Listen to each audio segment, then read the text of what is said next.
बंधुगण सावित्री व्रत रखुवा महिला माने एही वीडियो को थरे मात्र शेष पर्यंत निश्चय देखंतु। पवित्र सावित्री व्रतरे एही गोटिए जिनिस निश्चय खाई नेबा उचित। एहा द्वारा व्रत सफल होइथाय। पति पत्नी जीवन रे केबे भी दूरता आसी न थाए एवं दुर्भाग्य सबुदिन पई दूर होई जाई थाए एवं पतिंकर आयुष बढ़िबा सहित तांकर जीवन रे बहुत उन्नति आसी थाए। सावित्री व्रत प्रत्येक सधवा नारी माने बड़ धूमधाम रे करिथांती। एमिति मान्यता अछि कि व्रत को रखिबा द्वारा पतिर आयुष अधिक होइथाय तथा लंबा आयुष प्राप्ति होइथाय। अखंड सौभाग्य एवं संतान सुख पाइबा पाई कामना सहित महिला माने एही व्रत को करिथांती। शास्त्र अनुसार माना जाए जदि जो पति पत्नी मध्यरे सबुठार अधिक प्रेम को बढ़ाइबा पई चाहुतांती तो सावित्री व्रत को संपूर्ण विधि करने द्वारा पति पत्नी मध्यरे आहुरी अधिक प्रेम बढ़ी जाई थाए। तो यह पूर्वर जदि आपण माने भी आपणकर स्वामींकर दीर्घ आयुष्यर कामना करुथांती एवं आपणकर स्वामी को अधिक भक्ति करुथांती तेबे एही भिडियोटी को लाइक करी कमेंट बॉक्स रे जय मां सावित्री जय मां लक्ष्मी अवश्य लिखि दियंतु। ज्येष्ठ मास कृष्ण पक्ष अमावास्या तिथि दिन एही सावित्री व्रत वा ओषा पालन करा जाई थाए। एही वर्ष सावित्री व्रत 6 जून गुरुवार को पालन करा जिवो। यह सधवा नारी मानकर एक महत्वपूर्ण व्रत अटे। एही दिन सत्यवान सावित्री एवं जमराजकर पूजा करा जाई थाए। पौराणिक कथा अनुसार सावित्री एही व्रत पालन करी मृत सत्यवान को जमराजंक ठारू फेराई आनिथिले।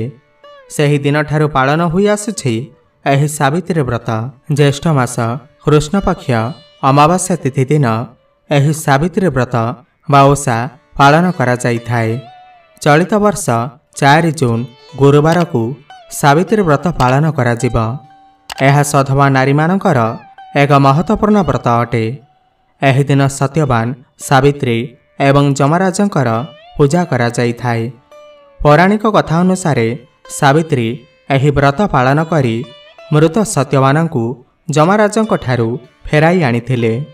सेही दिन ठारू पालन होई आसुछि एही सावित्री व्रत। ता बंधुगण एबे आसंतु जानिबा सावित्री व्रतरे एमिति केउ जिनिस अछि जाहाकू अवश्य खाई नेबा उचित होई थाए। सावित्री व्रतरे सोला बुट बा छोट चना को बहुत शुभ माना जाई थाए। एहाकू भोगरे निश्चय चढ़ेबा उचित होई थाए। एहा सहित तरभुजर भोग अवश्य लगाइबा उचित होई थाए। सावित्री व्रतरे एहाकू भोग करिबा अत्यंत लाभकारी माना जाए। सावित्री व्रत पूरा हेबा परे तरभुज को अवश्य खाई नेबा उचित होई थाए एवं घर परिवारर समस्त को खुआइबा उचित होई थाए। एमिति कि खास करी सावित्री व्रत दिन सोला बुट बा छोट चना को निश्चय दान करंतु। एहाकू दान करिबा बहुत ही शुभ माना जाई थाए। एहा द्वारा आपणकर उपरे सावित्री मातांकर कृपा सदा सर्वदा आपणकर उपरे रहिबो। सावित्री व्रतरे खीरी एवं हालुआ भोग निश्चय लगाइबा उचित होई थाए एवं घरर समस्त सदस्य को प्रसाद रूप में खाइबा उचित होई थाए। एबे आसंतु जानिबा सावित्री व्रतरे केउ 3टी जिनिस चढ़ाइबा उचित होई न थाए। एहा द्वारा घोर पाप लागि थाए एवं केउ भूल करिबा अनुचित होई थाए। सर्वप्रथमे आपण को कहि देउछु एही व्रत पति पई रखा जाई थाए। तो एथि पई आपण प्रत्येक अंगरे किछि ना किछि निश्चय पिंधंतु। 16 सिंहार एही दिन अवश्य करंतु। सावित्री व्रतरे कला कपड़ा भूल रे भी पिंधंतु नाही कारण सधवा नारी पाई एहा अशुभ होई थाए।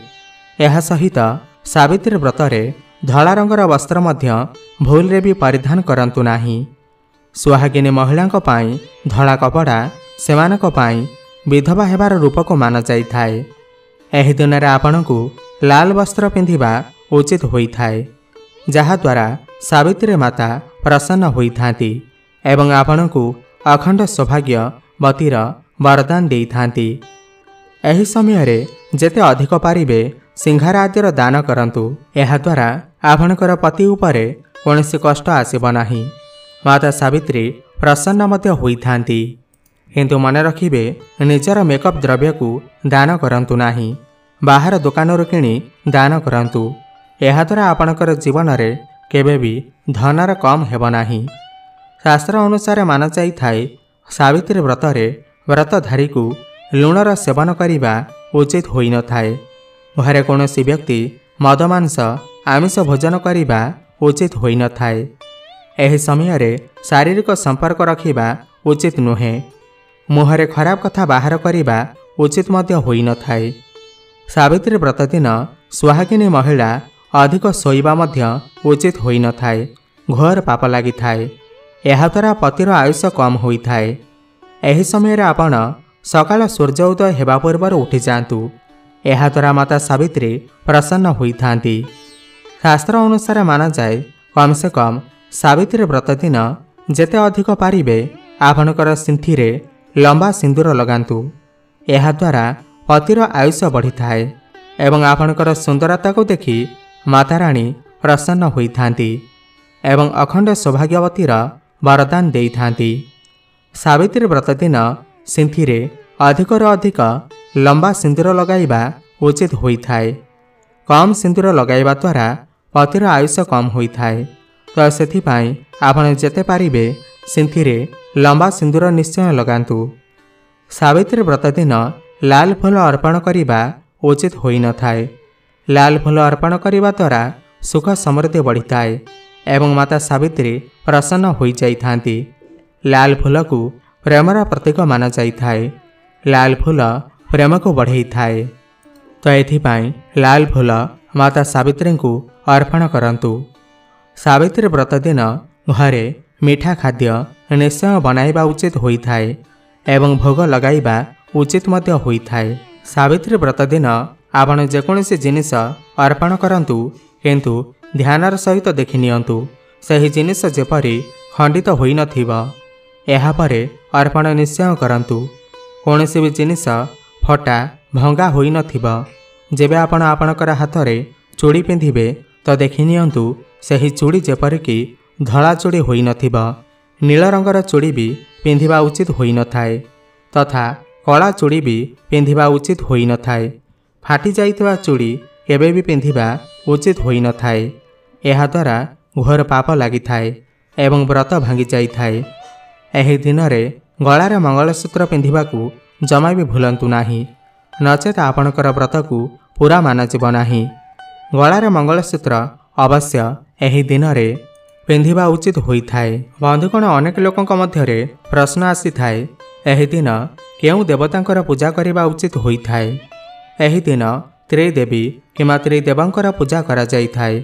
एही दिन लक्ष्मी पार्वती एवं सावित्रींकर पूजा करि परिबे किंबा ब्रह्मा विष्णु एवं शिवंकर पूजा करि परिबे। एवं एही समस्त देवता माने बारगछरे वास करुथिबा हेतु बारगछ को मध्य एही दिन पूजा करा जाई थाए। एणु एही व्रतर अन्य नाम हेउछि बट सावित्री व्रत। एबे आसंतु जानिबा केउ तीनोटी महिला सावित्री व्रत भूल भी रखिबा उचित नुहे। एहा द्वारा घोर पाप लागि थाए, होई जाई थाए सही पतिर बहुत शीघ्र मृत्यु। आपण एमिति भूल जमा भी करंतु नाही, नचेत आपणकर पतिंक ठारू वंचित होई पारंती। आपणको पाप लागि पारे। सावित्री माता क्रोधित होई थांती। तो आसंतु जानिबा। नंबर 1, सावित्री व्रत एहीपरि महिला केबे भी रखंतु नाही। जदि आपणकर मनरे आपणकर पतिर प्रेम श्रद्धा आसु नाही, कोनोसी अन्य पुरुषंकर प्रेम मनरे आसुअछि बा आपणकर पुरुषंक मनरे कोनोसी अन्य महिलांक प्रेम आसुअछि, तो यह आपणकर चरित्र पाई शुभ मान जाई न थाए। अजथा आपण पापर भागीदारी अटंती। आचार्य चाणक्य कहिसंती, गोटे भल जीवन साथी से ही होई थाए जहार मन पवित्र अटे, स्वच्छ अटे एवं निज जीवन साथी सहित प्रेम करे। सबुबेले एही कथार ध्यान रखिबा। स्वच्छ प्रेमर जोड़ी स्वर्गरे मिली थांती। सदा सर्वदा सब जन्मरे साथी होई रही थांती। यह ही अटे विधिर विधान। गर्भवती महिला सावित्री व्रत गर्भवती महिला पाई असुविधार समय होई थाए। एही समय रे व्रत रखिबा द्वारा गर्भवती महिला को बहुत कष्ट को सामना करने को पड़ी थाए किंतु शास्त्र रे एमिति बिल्कुल लिखा हुई नहीं जेकोसी गर्भवती महिला सावित्री व्रत रखिपारे नहीं। आपण निश्चय रखिपारे किंतु एही समय रे व्रत रखिबा सुरक्षित नुहे कारण आपणकर शिशु उपरे उपवास रहितिबा हेतु एहार प्रभाव पड़ी थाए। तो एथिपाई गर्भवती महिला सावित्री व्रत करने उचित होई न थाए। जदि आपण करने को चाहूथांती तेबे डॉक्टर को परामर्श नहीं निश्चय करंतु। तेबे बंधुगण आपको जदि भिडियोटी भल लगी थाए ताहले तले थिबा आम कमेंट बॉक्स रे जय मां सावित्री जय मां लक्ष्मी अवश्य लिखंतु एवं भिडियो को गोटे लाइक करंतु। धन्यवाद।